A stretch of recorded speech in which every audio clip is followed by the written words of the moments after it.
ভাই আমি যখন একটা র্যান্ডম ম্যাচ স্টার্ট করে দিই, আর আমি যখন ব্লুসি থেকে শিপইয়ার্ড দিকে যাচ্ছিলাম, তখন দেখো গাড়ি নিয়ে একটা এনিমি, আর আমার হাতে হচ্ছে M2, চলো এটাকে ধুয়ে দেওয়া যাক। ও ভাই, একটু প্লে করে হেডশট মেরে এটাকে ডান করে দিই, আর চলো এটাকে ক্লিয়ার দিয়ে দিই।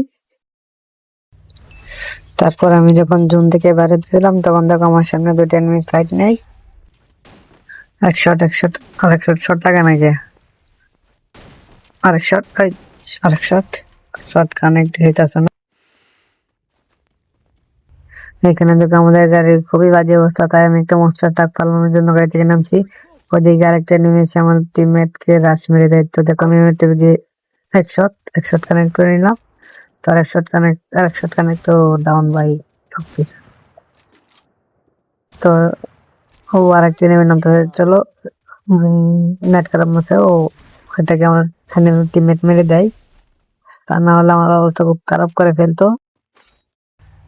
তারপর আমি আবার গাড়ি দিয়ে ঘুরতে ঘুরতে দেখি সামনে একটা এনিমি মিডকিট করতেছে, তো আমি আবার M590 দিয়ে ওটা মারার চেষ্টা করি, আরেক শট। তারপর আমরা আবার গাড়ি দিয়ে ঘুরে আরম্ভ করি। তো দেখো লাস্ট পর্যায়ে আর একটা এনিমি আছে, আর আমি গাড়ি দিয়ে জুনিয়র লিমিটেড এটাকে আসছিলাম ডুজ দিতে, গাড়ি দিয়ে উড়াই দিতে, কিন্তু আরেকটা এনিমি দেখো, ও গাইস মিসটা বুইয়ে করে নিল। তো ভিডিওটি ভালো লাগলে একটা লাইক করে তোমার বন্ধুদের কাছে ভিডিওটি শেয়ার করে দাও, আর হ্যাঁ, চ্যানেলটা অবশ্যই সাবস্ক্রাইব করে দিও।